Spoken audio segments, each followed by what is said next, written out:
I do not like living. The world is cold, cruel, and life is unforgiving. If I could, I will end it all.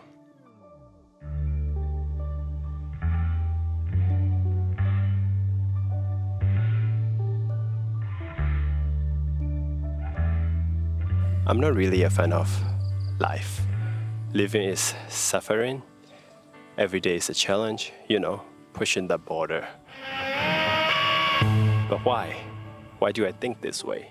I mean, I got beautiful scenery behind me, and I got a beautiful girlfriend who is filming this right now, and I got friends that I could hang out with. For some people, the reason could be you are really stressed from work, or you are lonely, or your parents talked a little bit too loud when you were just a kid. To understand why I think this way, let's start by talking about a character that I really hold close to my heart from a show that I really, really adore.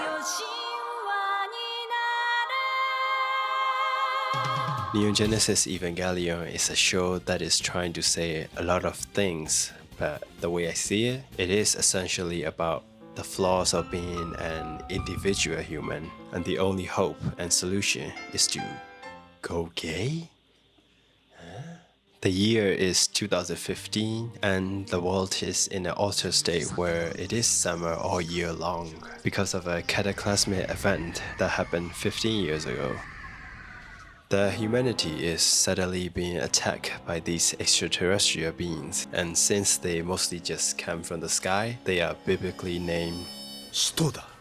And here we are introduced to this 14 years old introverted boy named Ikari Shinji. His father, Gendo, runs a super secret organization which purpose is to basically defend humanity from all these angels' attacks. ネルフ本部世界再建の要人類の砦となるところよ And these angels cannot be defeated simply by our normal artilleries like rockets, machine guns, or maybe even nukes.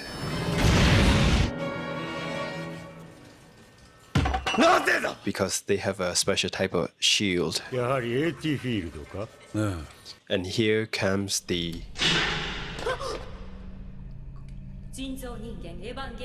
They are made by Nerf, and only they can defeat the angels because they have a similar connection.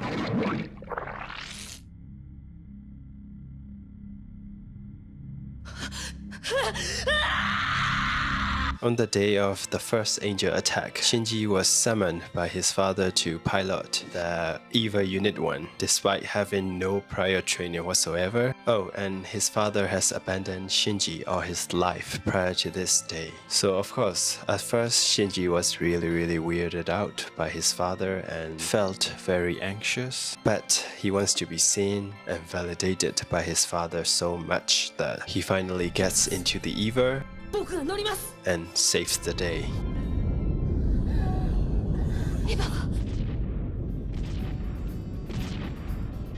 Throughout the story, he gets some kind of friends around him. He gets praised since obviously he is saving the world. He is a hero.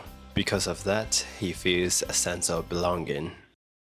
He had next to nothing before he got into the EVA, and his story literally begins on the day of the pilot episode. His story literally begins on the day that he became the pilot. But here's the thing, he fucking hates going into this thing. Saving the world is not a walk in the park after all. Piloting the EVAs takes such a tremendous toll on the pilot, both mentally and physically. Angels are very sophisticated enemies, and every time the EVA faces them, they have different shape, form, and even different attack patterns, so the EVA could get its arms cut off or torn apart, or literally gets eaten inside out, and the pilot can feel every single thing. There is even an angel that attacks simply by fucking up your mind.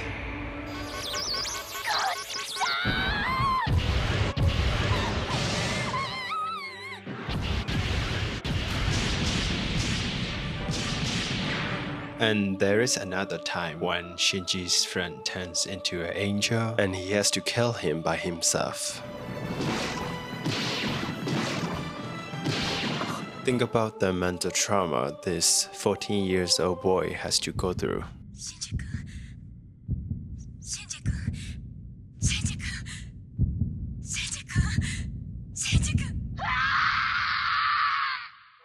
So obviously he doesn't want to go into the river, and if he doesn't go in, externally his friends could get hurt. Internally he thinks that everyone around him, including his father, will be disappointed in him and that he has no value to anyone around him. So he goes in, he suffers, he gets depressed, and if he doesn't go in, you see what I mean? He is stuck in this cycle of, and no one really understands him either, or takes time to comfort him, because they are all stuck in their own versions of hell.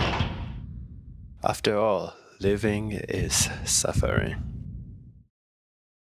I have this sort of a philosophy, or rather a thought exercise that I like to do. It goes like this. Whenever there is something that I really dislike happens, like for example, the other day I was cutting this frozen sausage and I accidentally cut one of my fingers. And my mind just goes, as long as I am alive, I am still gonna use the knife again. And I will accidentally but inevitably cut my finger again. It is such a glass half empty way of looking at life. And also, if you think about it, it is very Buddhist.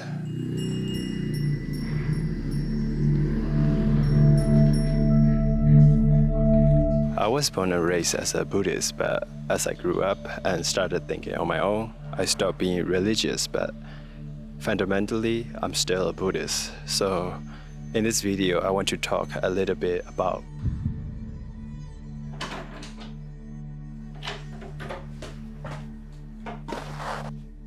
Buddha. He wasn't always this holy and omniscient deity. Before the Enlightenment, he was just an ordinary guy, just like us. He was a prince though. His name was... But I'm just gonna refer to him as the prince because Siddhartha is really difficult to pronounce. So let's start from the beginning. The birth. Right after he was born, he walked 7 steps into the north direction. He points to the sky and says,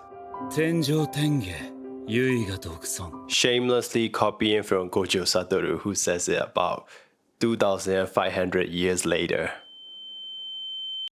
After he was born, it was prophesied that he will either become a really great king or a spiritual leader. Siddhartha being a prince and his father being a king, he wants his son to become a great king, of course.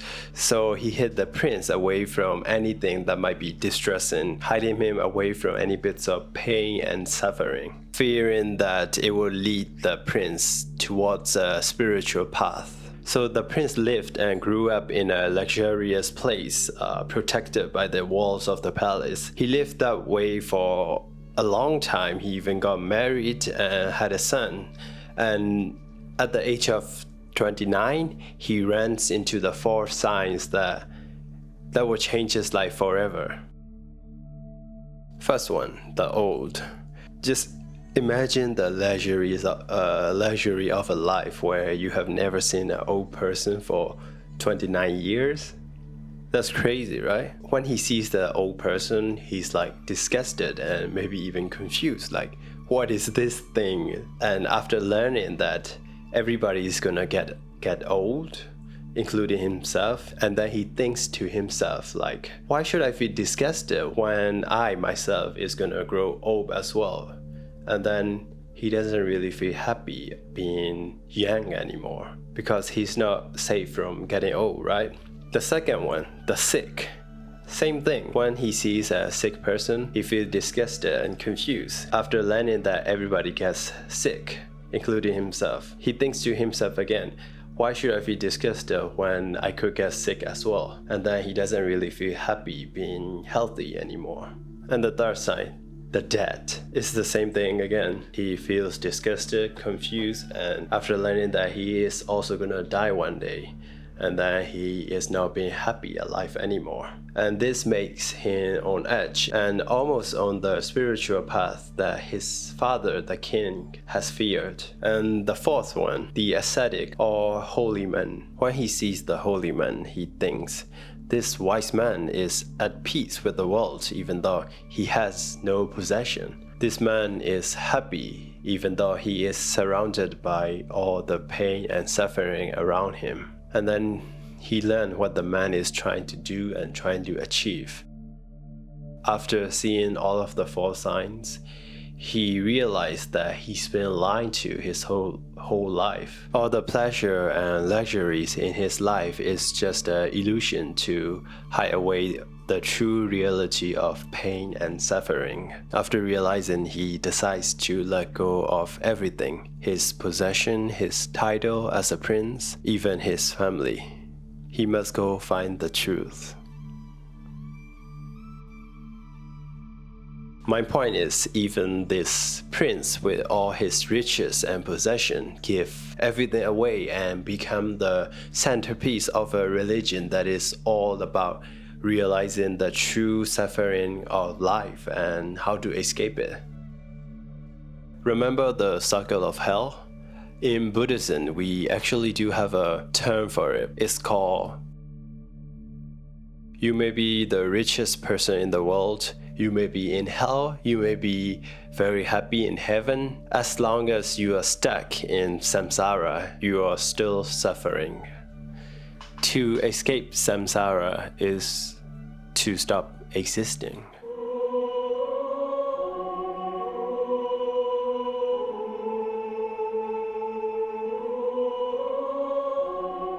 There is a line in Evangelion. Shinji's mother said, セカンドインパクトの後に生きていくのか、この子はこの地獄に。あら、生きていこうと思えばどこだって天国になるわよ。 Coincidentally, when I was watching the show for the first time, I had gone through the COVID and the coup of Myanmar, and thanks to those two combos, I had a breakup, a terrible one, and I did not have it, the will to live. At the same time, I wasn't really stupid or coward enough to be suicidal, and I knew that I wasn't the only one suffering. I had the whole country suffering at the very least. So I just wanted to end everything, not just my pain, everybody's pain, just like Shinji at the end of the story. By this point, he has gone through so much, has suffered so much from himself and his expectation of others, so much that when he was given this godly power, he was given the last chance to reflect and reconcile with everyone. And there he is opening up, but there is nobody there and nobody to answer. And there is nothing that he could do, no other way, and he is lonely. So he just...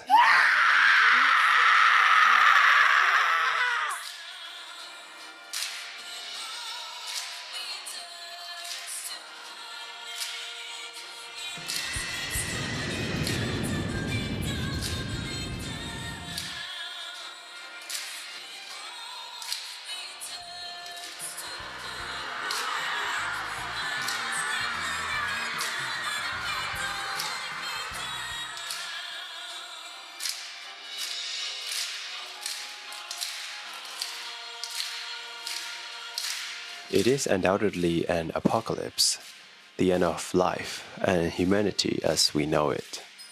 At the same time, it is one of the most beautiful things I have ever seen. The music, despite the lyric, is neither sad or happy. It's like simply accepting that it has to be done and moving on, like the end of a bad relationship. The visuals, even though the people, they are screaming from their instinctive fear of death. I'd imagine it's painless, even warm and comforting. There is no more pain from love, hate, fear, rejection, violence, loneliness.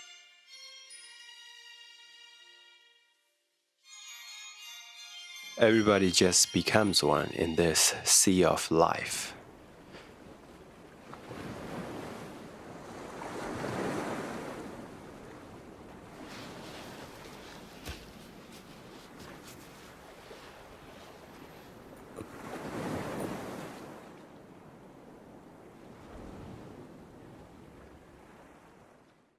Witnessing the end of Evangelion, it transformed me. Knowing that I'm not the only one thinking about those bleak things, it gave me so much strength, gave me so much comfort that I could move on instead of holding on to those painful memories and fight on with the daily suffering.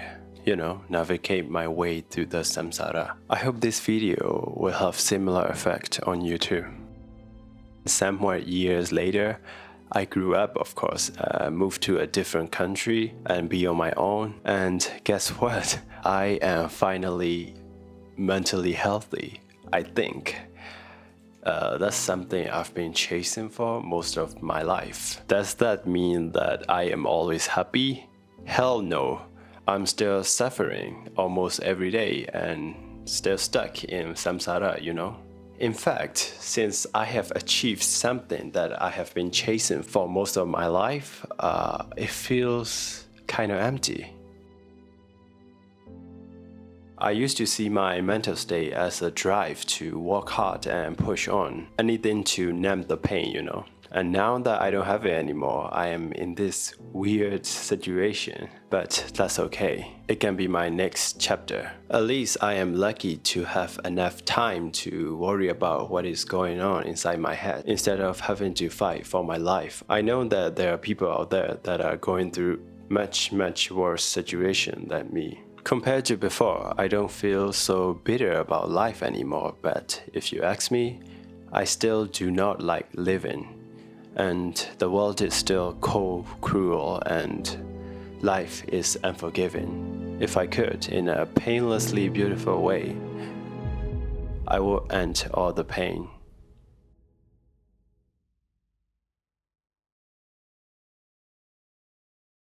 The message တွေ feeling တွေကို express လုပ်ချင်နေတာနှစ်နဲ့ချီပြီတကယ်ကဒါပေမဲ့ originally ရုပ်ရှင်လိုမျိုးရိုက်ချင်တယ်ပေါ့ script တွေပါရေးပြီးတော့ငါရုပ်ရှင်လိုမျိုးလုပ်ချင်တယ်ဆိုပြီးစဉ်းစားထားတာကိုယ်တိုင်ကလည်းအဲ့လိုစိတ်ညစ်လာရင်ရုပ်ရှင်တွေပဲကြည့်ပြီးတော့ကို heal တတ်တဲ့လူမျိုးဆိုတော့ရုပ်ရှင်တွေရိုက်မယ်ပေါ့ဒါပေမဲ့script ရေးတာရောရုပ်ရှင်ရိုက်တာရောဘာ experience မှမရှိဘူးဗျာအဲ့တော့ငါကြီးလာမှလုပ်မယ်ပေါ့ဆိုပြီးတော့အဲ့ idea ကိုခဏချောင်းထိုးထားတာပေါ့အုံတော့ထဲမှာပဲပြီးတော့မှလုံးဝ randomly တနေ့ကျတော့Evangelion စကြည့်တယ်ပြီးတော့ The End of Evangelion လည်းပြီးတော့လုံးဝ mind blown ဖြစ်ပြီးတော့ဟာငါလှုပ်ချင်တဲ့အတိုင်းငါ idea အတိုင်းလုံးဝ ending ကလုံးဝပုံစံတူတူပဲပေါ့ငါလှုပ်ချင်တယ်လို့မျိုးအရှိမတယောက်ကလှုပ်ပြီးသွားပြီပေါ့ငါလှုပ်စရာမလိုတော့ဘူးဆိုပြီးတော့လုံးဝ satisfied ဖြစ်ပြီးတော့ I can finally move on from that idea အဲကြောင့်ဒီ Evangelion ပဲအကျိုးပြုပြီးတော့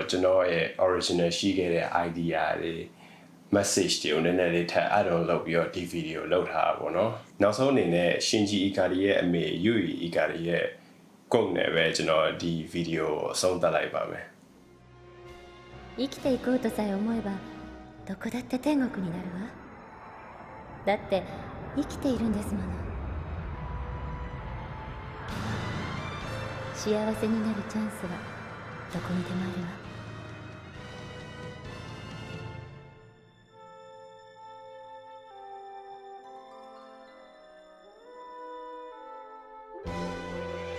太陽と月と地球がある限り